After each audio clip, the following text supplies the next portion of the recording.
नमस्कार, TD news देख रहे हैं आप। आपके साथ मैं हूं ज्योति।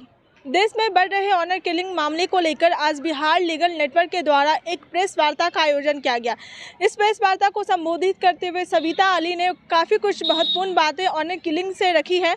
उन्होंने सीधे तौर पर कहा है कि जिस तरीके से ऑनर किलिंग के मामले बढ़ रहे हैं, इसको लेकर लोगों को जागरूक होने की भी बात कही गई और साथ ही साथ इसको लेकर एक ठोस कानून भी बनना चाहिए। इन तमाम मुद्दे को लेकर आज प्रेस वार्ता का आयोजन सविता अली के द्वारा किया गया। तो पहले आप सुनिए कि उन्होंने क्या कुछ महत्वपूर्ण बातें सामने रखी।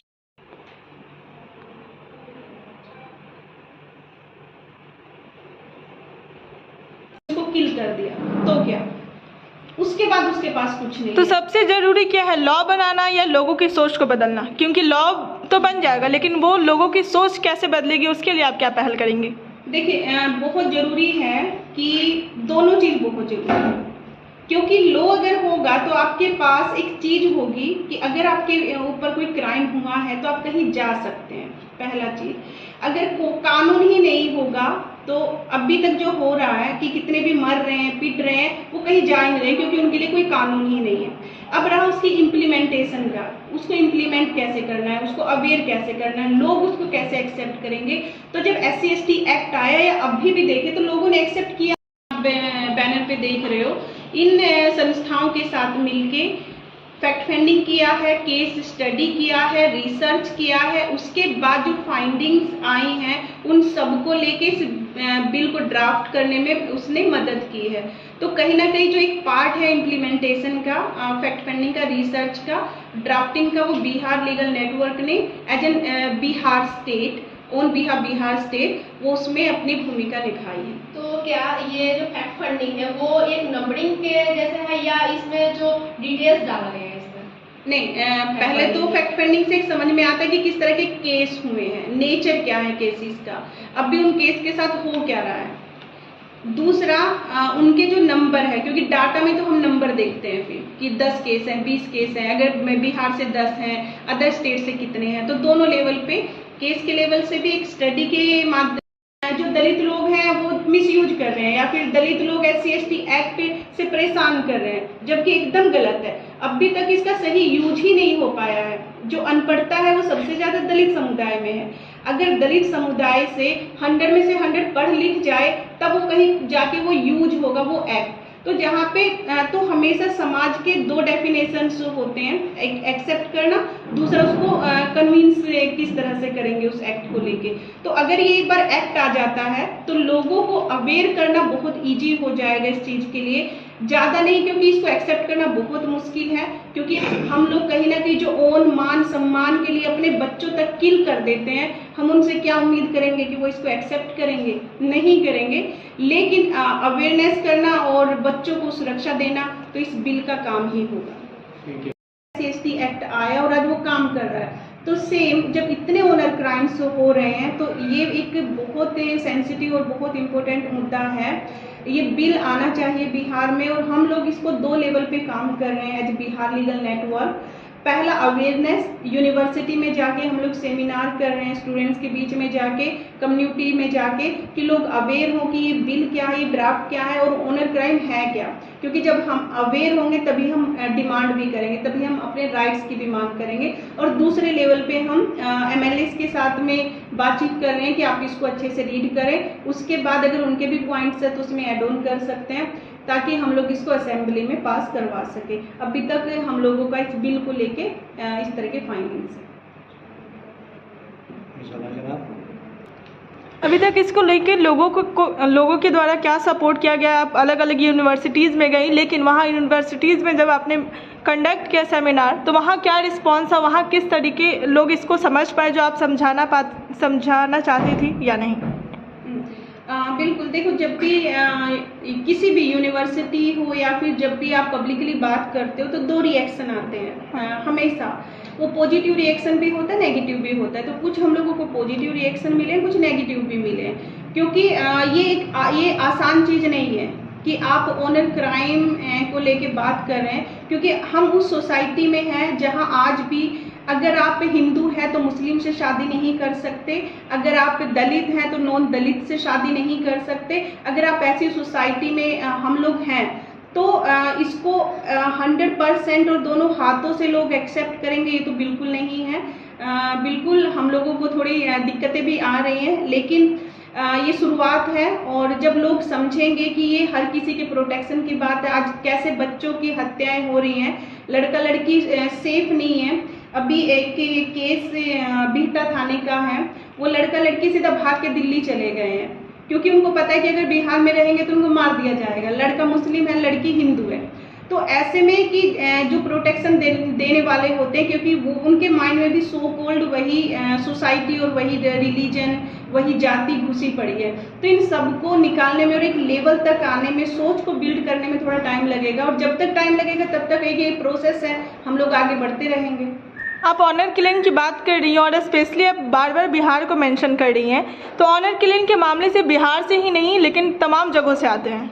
बिल्कुल, मैंने मेरी बात शुरू करने से पहले ये भी बोला था कि ऑनर क्राइम को लेके हम लोग तकरीबन 7-8 स्टेट्स में काम कर रहे हैं, जिसमें हरियाणा है, राजस्थान है, गुजरात। मेरा नाम सविता अली है और मैं पेशे से अधिवक्ता हूँ। पटना हाई कोर्ट और सेशन कोर्ट में प्रैक्टिस से है।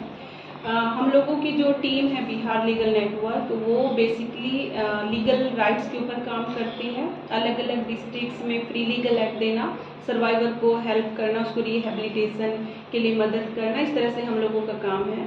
और आज जो हम लोग ये प्रेस कॉन्फ्रेंस रखे हैं, ये ऑनर क्राइम के ऊपर है। ऑनर क्राइम के ऊपर पिछले 6-7 महीने से हम लोग एडवोकेसी कर रहे हैं, और ये बिहार में ही नहीं, अन्य राज्यों में भी इसकी एडवोकेसी हो रही है। वो राजस्थान हो, हरियाणा, साउथ के कुछ स्टेट्स हैं, गुजरात है, महाराष्ट्र और बिहार। बिहार में हम लोगों ने एक स्टेट कंसल्टेशन भी की थी। उस कंसल्टेशन में खुद जो SC/ST वेलफेयर मिनिस्टर है संतोष सुमन जी, वो भी आए थे। और उसी टाइम से हम लोगों ने बिहार में इस एक्ट को, जो हम लोग बिल ड्राफ्ट पे काम किए हैं, ऑनर क्राइम जो बिल ड्राफ्ट है उसके ऊपर एडवोकेसी करना शुरू किया। MLA से मिले हम लोग 1 to 1 जाके, तकरीबन 16-17 MLA से हम लोग मिले हैं इस बिल को लेके, ताकि ये बिल को लोग पढ़ें, अवेयर हों और एग्रीमेंट दे अपना, ताकि हम लोग इसको पास करवा सके स्टेट में। तो ये बिल अभी राजस्थान में टेबल हो चुका है, लेकिन बिहार में अभी नहीं हुआ है।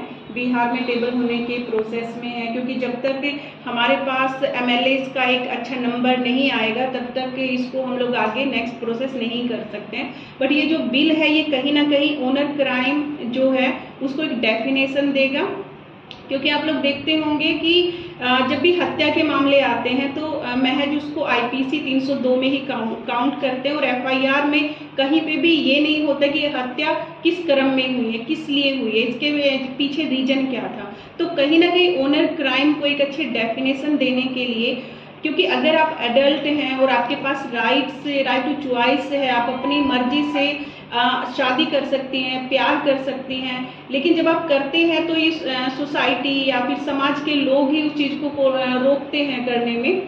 तो ऐसे मामलात में जब भी उनके साथ मारपीट, और नॉट ओनली की हत्या होती है, बट उसके अवज में बहुत सारे क्राइम हैं। आपको जात से निकाल देंगे, गांव से निकाला कर देंगे, जाति से गिनाना मतलब हुक्का पानी बंद कर देंगे। कभी कभी क्या होता है कि अगर कोई दलित कम्युनिटी का लड़का नॉन दलित कम्युनिटी की लड़की से लव एंगल या शादी करता है, तो उसके बाल कटा के या काला मुंह करके, जूतों का माला पहना के, या फिर गाँव में घुमाना, इस तरह के एक्ट भी होते हैं। लेकिन ये कभी भी किसी FIR में दर्ज हो ही नहीं पाते, क्योंकि इसके लिए कोई स्पेसिफिक कानून, कोई पास राइट टू चॉइस है, आप अपनी मर्जी से शादी कर सकती हैं, प्यार कर सकती हैं, लेकिन जब आप करते हैं तो ये सोसाइटी या फिर समाज के लोग ही उस चीज़ को रोकते हैं करने में। तो ऐसे मामलात में जब भी उनके साथ मारपीट, और नॉट ओनली की हत्या होती है, बट उसके अवज में बहुत सारे क्राइम हैं। आपको जात से निकाल देंगे, गांव से निकाला कर देंगे, जाति से गिनाना मतलब हुक्का पानी बंद कर देंगे। कभी कभी क्या होता है कि अगर कोई दलित कम्युनिटी का लड़का नॉन दलित कम्युनिटी की लड़की से लव एंगल या शादी करता है, तो उसके बाल कटा के या काला मुंह करके, जूतों का माला पहना के, या फिर गाँव में घुमाना, इस तरह के एक्ट भी होते हैं। लेकिन ये कभी भी किसी FIR में दर्ज हो ही नहीं पाते, क्योंकि इसके लिए कोई स्पेसिफिक कानून, कोई एक्ट है ही नहीं है। तो इन सारे क्राइम्स को देखते हुए हम लोगों ने पिछले साल से फैक्ट फाइंडिंग की। हम लोगों ने तकरीबन 15-20 फैक्ट फाइंडिंग की और 15-20 इस तरह के केसेस अलग अलग नेचर के हम लोगों के सामने आए, जिसमें हत्या भी है। रोहतास में मन के गांव है, उसमें दलित लड़के की हत्या की थी क्योंकि उसने ब्राह्मण लड़की से लव एंगल था, उसका प्यार था। तो इस तरह के केसेस जब हम लोगों के सामने आया तो लगा कि नहीं, ये जो मुद्दा है या जो ऑनर क्राइम है ये बहुत हीनियस है और वो एक डेंजर है, एक जहर के रूप में काम कर रहा है हमारी सोसाइटी में। तो हम लोगों ने एक ड्राफ्ट के ऊपर काम करना शुरू किया और इस ड्राफ्ट में आप देख रहे हैं बैनर में जितनी भी ऑर्गेनाइजेशन है, NCDHR है, DHRD नेट है, ह्यूमन राइट दलित डिफेंडर्स का है, CLPR है, तो इन सब संस्थाओं ने मिलके इस बिल के ऊपर काम किया और एक ड्राफ्ट, फाइनल ड्राफ्ट हम लोग लेके आए हैं। ये बिल है, हम लोगों ने इसको बहुत अच्छे से हिंदी और इंग्लिश दोनों में बनाया है ताकि समझने में आसानी हो। और इस बिल में प्रोटेक्शन की भी बात की गई है, ना कि सिर्फ एक सजा का प्रावधान हो, बट प्रोटेक्शन भी हो, स्पेशल कोर्ट्स हो, और सबसे इम्पोर्टेंट कि जब भी कोई कपल शादी करता है तो उसको प्रोटेक्शन के साथ में रिहेबिलिटेशन और शेल्टर्स भी मिलना चाहिए। जो शेल्टर्स से हैं वो दिल्ली में बने हैं, लेकिन बिहार में किसी भी कपल्स के लिए शेल्टर नहीं है, तो वो हमारी एक डिमांड से कि शेल्टर हो। जो जजमेंट आया था शक्ति बहनी का, उस शक्ति बहनी का जजमेंट इसी के आधार पे आया था कि कपल्स को आप किस तरह से प्रोटेक्शन दे सकते हो, उसको प्रोटेक्शन के साथ में, क्योंकि वो घर छोड़ देता है, लाइवलीहुड का सबसे बड़ा उसको प्रॉब्लम होती है, तो वो कैसे मेंटेन होगा, उसको शेल्टर चाहिए, प्रोटेक्शन चाहिए। इसके साथ साथ में इनका स्पीडी ट्रायल हो, फास्ट ट्रैक कोर्ट के तहत हो।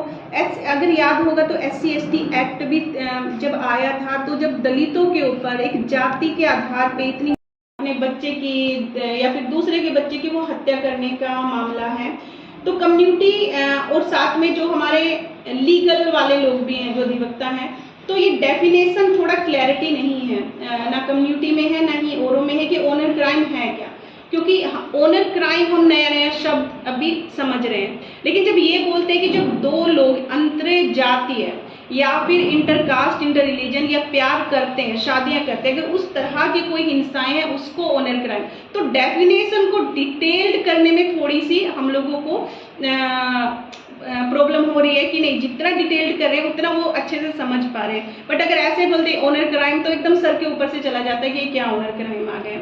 दूसरा, स्पेशल कोर्ट्स की अगर बात करें, अभी ये भी एक आया था हम लोगों के बीच में कि जब स्पेशल एक्ट है मैरिज के लिए, तो ऑनर क्राइम बिल क्यों लेके आना है। तो सिंपल है कि स्पेशल जो हमारा एक्ट है उसमें सिर्फ शादियों का प्रावधान है, आप उसमें अपनी शादी को रजिस्टर्ड कर सकते हो। लेकिन अगर शादी होने से आपके ऊपर कोई क्राइम होता है, आपके मर्डर होते है, तो उसका जो सजा का प्रावधान है वो स्पेशल एक्ट में नहीं है। जो मैरिज का वो आपको अलग से ऑनर क्राइम ही देगा, वो उसमें सजा का प्रावधान होगा कि अगर इस तरह की शादियां होती है और इस कपल्स को कहीं से कोई खतरा होता है, तो आप इस एक्ट में जाके अपने रिहेबिलिटेशन या न्याय के लिए बात कर सकते हैं। अदर कास्ट में शादी के लिए बिहार गवर्नमेंट तो सपोर्ट करती है फाइनेंशियली। स्पेशल मैरिज एक्ट, वही मैंने बोला है, जो स्पेशल मैरिज एक्ट है उसके तहत वो क्यों आया था। यहाँ पे शादियाँ कैसे होती है, हिंदू होंगे हिंदू मैरिज एक्ट है, मुस्लिम होंगे मुस्लिम मैरिज एक्ट है, दोनों शादियाँ अपने अपने रिलीजन में, क्रिश्चियन है, अलग अलग कर सकते हैं। लेकिन स्पेशल मैरिज एक्ट इसलिए आया कि अगर इंटर रिलीजन या इंटर कास्ट आपको शादी करनी है, तो आप हिंदू में तो जाके करेंगे नहीं ना, मुस्लिम में करेंगे, तो आप एक स्पेशल मैरिज एक्ट में आएंगे। तो वो एक्ट ने शादियां करने का प्रावधान दिया है कि आप अपनी शादी को रजिस्टर्ड कर सकते हैं अन्य अन्य धर्म, अन्य अन्य जाति होने के बावजूद भी। लेकिन अगर शादी उसमें पैसा है, उसमें अगर कोई इंटर कास्ट इंटर रिलीजन शादी करता है तो मुआवजा या कंपनसेशन के आधार पे उसको पैसा दिया जाता है सरकार की तरफ से, वो अलग है एकदम। लेकिन अगर वहाँ पे मैं अंतर जातीय ही बोलती हूँ कि शादी अंतर जातीय हो गई, उसके बाद वो बाहर आई, गर्दनी बाग में इसका रजिस्ट्रेशन ऑफिस, उससे बाहर आते ही फैमिली ने उसको किल कर दिया, तो क्या उसके बाद उसके पास कुछ नहीं। तो सबसे जरूरी क्या है, लॉ बनाना या लोगों की सोच को बदलना, क्योंकि लॉ तो बन जाएगा लेकिन वो लोगों की सोच। तो फिलहाल हमारी इस रिपोर्ट में बस इतना ही। बाकी के लेटेस्ट अपडेट के लिए बने रहे हमारे चैनल TT न्यूज़ के साथ। अब तक हमारे चैनल को लाइक और सब्सक्राइब नहीं किया है तो इसे जल्द से जल्द लाइक और सब्सक्राइब कर लें। सविता अली ने सीधे तौर पर कहा कि जिस तरीके से ऑनर किलिंग के मामले बढ़ रहे हैं, इसको लेकर अब लोगों को जागरूक होने की ज़रूरत आन पड़ी है, क्योंकि ऑनर किलिंग देखा जाए तो इस हर दिन एक नया मामला जो है ऑनर किलिंग का आते रहता है, लेकिन इस पर सरकार भी कोई एक्शन नहीं लेती है। और जब लोग अपनी शिकायतों को लेकर थाने में पहुंचते हैं और जब शिकायतें दर्ज भी की जाती है तो कहीं ना कहीं 302 धारा के तहत उनका मामला दर्ज कर लिया जाता है और जिस तरीके से कार्रवाई होनी चाहिए वो नहीं होती है। और इस प्रेस वार्ता का आयोजन करने की मुख्य बात यही रही कि इसको लेकर एक सख्त कानून बने और साथ ही कहा गया कि कानून में होना चाहिए कि फास्ट ट्रायल की बात की गई कि 24 घंटे के अंदर लोगों की शिकायतें दर्ज होनी चाहिए। अगर कोई ऐसा मामला सामने आता है, लोग अपनी शिकायतों को लेकर पहुंचते हैं, तो 24 घंटे के अंदर उनका मामला थाने में दर्ज होना चाहिए। और साथ ही जो भी लड़के और लड़कियां हैं जिनको ऑनर किलिंग का शिकार होना पड़ता है, उनके लिए भी एक शेल्टर होम की व्यवस्था की जाए, ताकि उनके घर में जिस तरीके से उन्हें मार दिया जाता है, जिस तरीके से हिंदू और मुस्लिम का जो भेदभाव कहा जाए तो जातिवाद को लेकर जिस तरीके से भेदभाव होता है, ये सब चीज़ें नहीं होनी चाहिए। इन्हीं सब बातों को लेकर उन्होंने आज प्रेस वार्ता किया।